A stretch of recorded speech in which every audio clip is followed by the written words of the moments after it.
소개 말씀 감사드립니다. 삼성수업병원 최기영입니다. 먼저 존경하는 유철홍 선생님 다음에 발표를 하게 돼서 상당한 부담을 좀 가지고 있는데요. 그리고 제가 오늘 발표를 해야 되는 내용이 연애를 글로만 배운 아직 우리가 사용해보지 못한 인트라바스큘라 리소트립시의 업데이트에 대해서 말씀드리고자 해서 조금 더 부담이 되는 것 같습니다. 발표 시작하겠습니다. 1979년도에 우리 그룬치 선생님께서 PCI를 처음 할 때부터 테크닉이 리미티드 됐다. 특히 칼시파이드 리전에 있어서는 리미티드 되는 발론 포바 에라에서도 리미티드 되는 칼시파이드 리전은 어려운 리전이다라고 이제 발표를 해주신 바 있고요. 아까 유철홍 선생님 슬라이드에서 잠깐 나왔었던 연구인데 칼시파이드 리전이 어떤 환자한테서 잘 생기느냐 보면 나이가 많고 레날 디지즈가 있고 DM이 있는 사람에 잘 생기게 되어 있고 우리 전체 PCI에서 약 6에서 20%까지 칼시파이드 리전 환자들을 만날 수 있게 됩니다. 또한 이 칼시파이드 리전 환자들은 스텐트 스롬보시스나 TLR을 포함한 클리니컬 아웃컴 예후가 좋지 않다는 것은 이미 잘 알려져 있습니다. 그렇다면 이러한 칼시파이드 리전을 극복하기 위한 건 두 가지 정도로 이제 생각을 좀 해봤는데요. 첫 번째는 어떤 트리트먼트를 셀렉션하는지 적절한 이밸루에이션이 필요하고, 두 번째는 어떠한 플랑 모디피케이션 디바이스들을 사용할 것인지에 대한 고민이 필요할 것 같습니다. 그래서 이밸루에이션을 위해서는 CT 엔지오그래피나 인트라베스큘라 이미징이 필수적이게 되겠고, 모디피케이션 디바이스는 유철홍 선생님 케이스에서도 많이 보여주셨지만 그 모디파이드 벌룬, 그다음에 로테이셔널 또는 오비탈 아테렉토미 또는 제가 오늘 말씀드린 인트라베스큘라 리소트립시 등의 플랑 모디피케이션 디바이스들이 있겠습니다. 그래서 인트라베스큘라 이미징은 코로나리 칼슘의 디텍션에 되게 매우 크루셜한 효과를 좀 주고 있는데요. 뭐 CT를 찍지 않은 엔지오그래피를 봤을 때 우리가 항상 코로나리 칼슘을 언더 다이그노스를 하는 경우가 많고, 실제로 인트라베스큘라 이미징을 봐야만 칼슘 아크의 각도가 얼마나 되는지 평가를 할 수 있고, 그에 따라서 어떤 디바이스들을 적절히 셀렉션할 것인지가 결정이 되는 것 같습니다. 그렇다면 리전 프리퍼레이션 디바이스들에서 간략하게 넘어가고 그 다음에 인트라베스큘라 리소트립시 IVL에 대해서 업데이트에 대한 내용을 소개해드리도록 하겠습니다. 흔히 얘기하는 커팅 벌룬이나 스코링 벌룬들이 이제 플랑 모디피케이션 발룬 테크닉으로 주로 사용되고 있고, 실제로 사실 에비던스가 명확하지는 않지만 현재 클리니컬 프랙티스에서는 활발하게 사용되는 디바이스들이라고 할 수 있겠습니다. 제일 많이 사용되는 우리가 칼시파이드 리전에서 사용하는 건 로테이셔널 아테렉토미고, 유철홍 선생님께서 앞에서 많이 보여주셨기 때문에 넘어가도록 하겠습니다. 또 하나 우리나라에서 아직 사용이 어렵지만 오비탈 아테렉토미라고 그 로테이셔널 아테렉토미에 비해서 약간 샌딩하는, 칼슘을 샌딩하는 익센트릭하게 마운티드된 다이아몬드 코티드 크라운으로 가는 디바이스들이 지금 개발되어서 사용이 되고 있고요. 실제로 로테이셔널 아테렉토미나 오비탈 아테렉토미를 비교해 보면 로테이셔널 아테렉토미는 커팅하는 것으로 되어 있고 오비탈 아테렉토미는 샌딩하는 것으로 되어 있어서 OCT를 팔로우 해봤더니 오비탈 아테렉토미가 훨씬 디펄 티슈까지 잘 깎아줄 수 있다라고 나와 있지만 아직 헤드-투-헤드 컴패리즌 트라이얼은 없어서 로테이셔널 아테렉토미보다 더 좋은 효과를 보이는지에 대해서는 에비던스는 없는 상황입니다. 그래서 현재까지 말씀드린 디바이스들을 토대로 이제 2017년도에 이제 리뷰 아티클을 보면 칼슘을 봤을 때 엔지오그래피칼리 마일드인 경우에는 스코링 벌룬이나 커팅 벌룬 쓰는 것을 권고하고 있고, 모더레이트인 경우에는 아이브스나 OCT 이밸루에이션을 해서 칼슘 아크가 270도 이상이라면 로테이셔널 또는 오비탈 아테렉토미를 고려하고 스텐트를 넣고 다시 아이브스나 OCT를 봐서 언더 익스펜전이 있는지 이런 것, 그다음에 다이섹션이 있는지 이런 것들을 잘 체크하는 것을 권고하고 있었습니다. 하지만 이제 인트라베스큘라 리소트립시가 이제 2019년도에 처음으로 이제 퍼스트 인맨 트라이얼이 발표가 되면서 새로운 우리에게 옵션이 하나 더 생겼다고 볼 수 있겠습니다. 사실 우리가 요석을 깰 때 ESWL이라고 많이 하는데 그거랑 거의 비슷한 테크닉을 가지고 있는 소닉 프레셔를 통해서 칼슘을 깨는 디바이스가 되겠습니다. 그래서 저도 사실은 이걸 우리나라에 지금 들어오지 않았기 때문에 써본 적이 없어서 이 유튜브에서 영상을 하나 좀 가지고 왔습니다. 그래서 이 영상을 좀 보시면 이해하시는 데 The 조금 도움이 shockwave 될 것 같습니다. intravascular lithotripsy system creates pulsatile sonic pressure waves to modify calcium in a safe manner. It consists of a compact rechargeable generator, a simple connector cable, and an intuitive catheter, which houses an array of lithotripsy emitters enclosed in an integrated balloon. Through the localized delivery of lithotripsy, 일반적인 the IVL 본론이랑 system 크게 다르지는 minimizes 않은 것 trauma, 같고요. optimizes outcomes, and simplifies procedures. In a standard technique, the IVL catheter is advanced and placed at the lesion using marker bands under angiography, with the integrated balloon expanded to subnominal pressure of 4 atmospheres by 우리가 a 칼슘을 mixed 깰 때 saline and 원래 보통 contrast 하이 solution. The fluid 프레셔로 within the NC fully 발론을 opposed 인플레이션 하는데 balloon 이거는 acts as a 그냥 coupler 노미널 to 프레셔만 facilitate 인플레이션 efficient 해서 energy 다 늘어나지 transfer 않은 of the 상태에서 sonic pressure waves 소닉 into 프레셔를 the 주게 vessel 됩니다. wall to reach the calcium. The generator produces 3 kilovolts of energy that travels through the connector cable and catheter to the lithotripsy emitters once per second.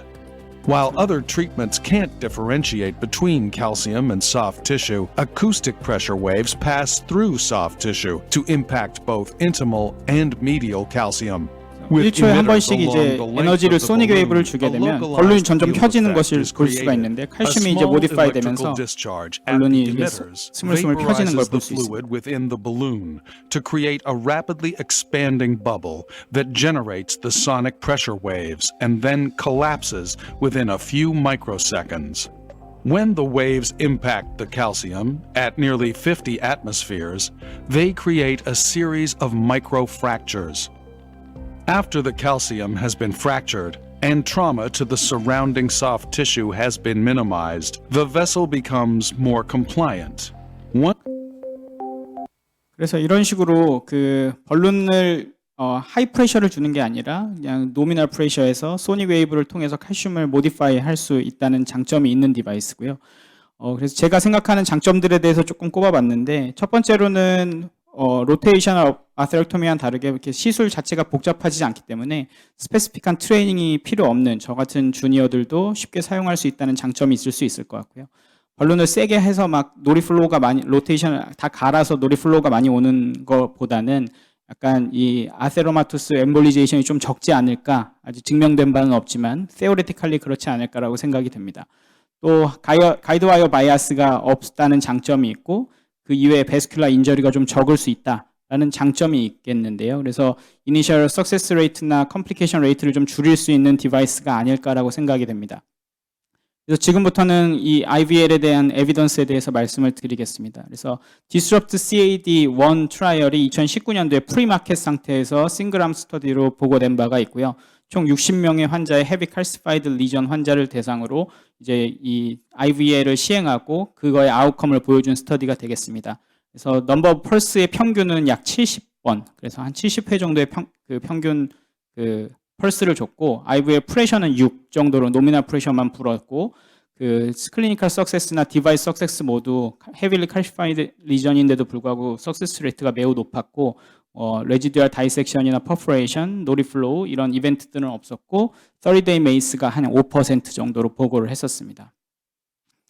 그 이후에 2019년도에 Disrupt CAD-2 스터디가 나왔는데요. 이거는 N수를 약 2배로 늘려서 120명의 환자에서 했고 하고 나서 그 IVL을 하고 나서 이제 OCT를 몇 명의 환자에서 봐서 OCT 서브 스터디까지 같이 보고를 했었고요.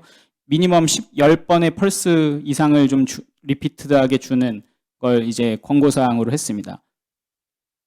그래서 120명의 환자에서도 마찬가지로 약 5.8 정도의 메디안 프레셔로 한 70번 정도의 IVL을 시행했고 클리니컬 석세스, 엔지오그래피 석세스 모두 훌륭했고 마찬가지로 노리플로우나 이런 컴플리케이션은 없었고 메이스 30데이 메이스가 약 7.6% 정도 돼서 스텐트를 넣기 전에 IVL 하는 것이 시비어 칼시피케이션 환자에서 세이플리 사용될 수 있다라고 보고를 하였습니다.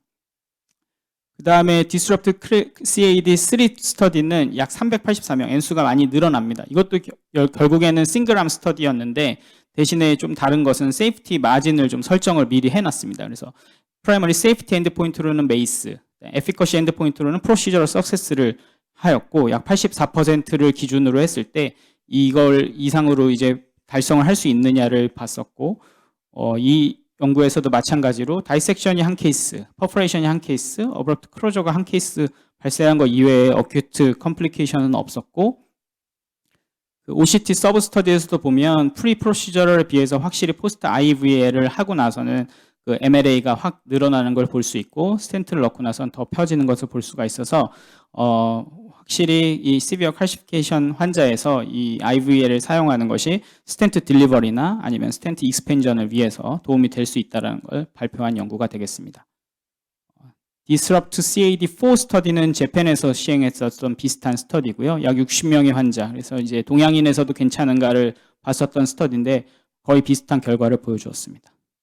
그래서 이 네 가지 스터디를 풀드 파퓰레이션으로 628명의 환자를 대상으로 그 메타아날리시스를 시행했는데 확실히 프리프로시저에 비해서 포스트 IVL만 해도 이 다이아메트릭 스테노시스가 많이 감소하는 것을 볼 수 있고 인허스피탈 또는 30데이 메이스가 약 7% 정도를 보고가 됐었고 어큐트 컴플리케이션은 매우 적은 것을 확인할 수 있었습니다.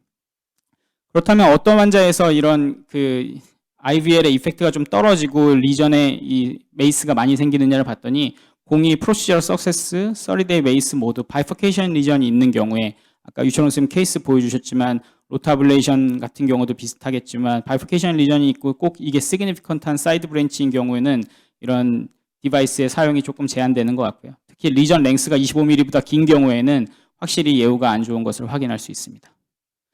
그렇다면 지금까지는 다 싱글암 스터디였기 때문에 이제 랜덤 트라이얼을 좀 알아봐야 될 것 같은데 랜덤 트라이얼은 사실 코로나리에서 시행된 건 현재까지는 없습니다. 단 하나 PAD 환자에서 이제 그냥 플레인 벌룬 엔지오플라스티와 IVL을 사용했었던 랜덤 트라이얼이 하나가 작년 잭 인터벤션에 보고된 바가 있고요. 약 150명씩의 랜덤을 했었고 결과를 보시면 아무래도 이 인트라바스큘러 리소트립시를 사용한 그룹이 프로시럴 석세스가 그냥 플레인 벌룬 퍼큐테니어스 트랜스미름이나 엔지오플라스티에 비해서 더 유의하게 좋았고 그다음에 포스트 DCB나 스텐트를 넣고 나서 다이섹션 레이트도 뉴메리칼리는 좀 적어 보였고 퍼센트 다이아메트릭 스테노시스는 비슷했습니다. 그래서 그 프로시저럴 석세스 레이트가 아무래도 그냥 플레인 벌룬으로 특히 페리페럴에서 이제 벌룬 하다 보면 많이 찢어지는 경우가 많기 때문에 프로시저럴 석세스 레이트를 올릴 수 있는 치료법 중에 하나가 인트라바스큘러 리소트립시가 각광받고 있습니다. 특히 타입 C, 타입 D 다이섹션, 스텐트 임플란테이션의 비율 모두 그 리소트립시군에서 유의하게 적었습니다. 그래서 IVL이 베슬 프리퍼레이션 스트래티지로 사용하는 데 있어서는 칼시파이드 리전에서 도움이 될 수 있겠구나라는 연구가 발표되었습니다. 마지막으로 이제 지금 현재 우리가 활발하게 사용하고 있는 로테이셔널 아스트렉토미와 IVL을 비교하는 연구들이 진행이 되고 있습니다. 랜덤 트라이얼로 진행이 되고 있는데 디칼시파이 트라이얼과 레인보우 트라이얼이 있는데 N수는 많지는 않지만 이 결과가 나오면 어느 정도 이제 로테이셔널 아스트렉토미를 대체할 수 있는 디바이스가 될 수 있지 않을까 생각이 됩니다. 그래서 앞서 제가 그 IVL이 없을 때의 그 트리트먼트 플로우를 한번 보여드린 적이 있는데 2019년도에 IVL이 제시되고 나서 다시 한번 이런 스터디 플로그램이 나왔었습니다. 그래서 이 그림이 저한테는 더 많이 와닿았던 것 같습니다. 그래서 첫 번째로 발론이 크로스 헤비리 칼시파이드 리전을 만났을 때 발론 크로스를 할 수 있느냐 했을 때 발론 크로스를 할 수 있다면 프리딜라테이션을 하고 인트라바스큘러 이미징을 통해서 그 칼슘의 아크라든지 랭스라든지 이런 것들을 평가해서 딥칼슘과 슈퍼피셜 칼슘이 같이 동반되어 있다면 리소트립시를 먼저 사용하는 것을 권고를 하고 있고요.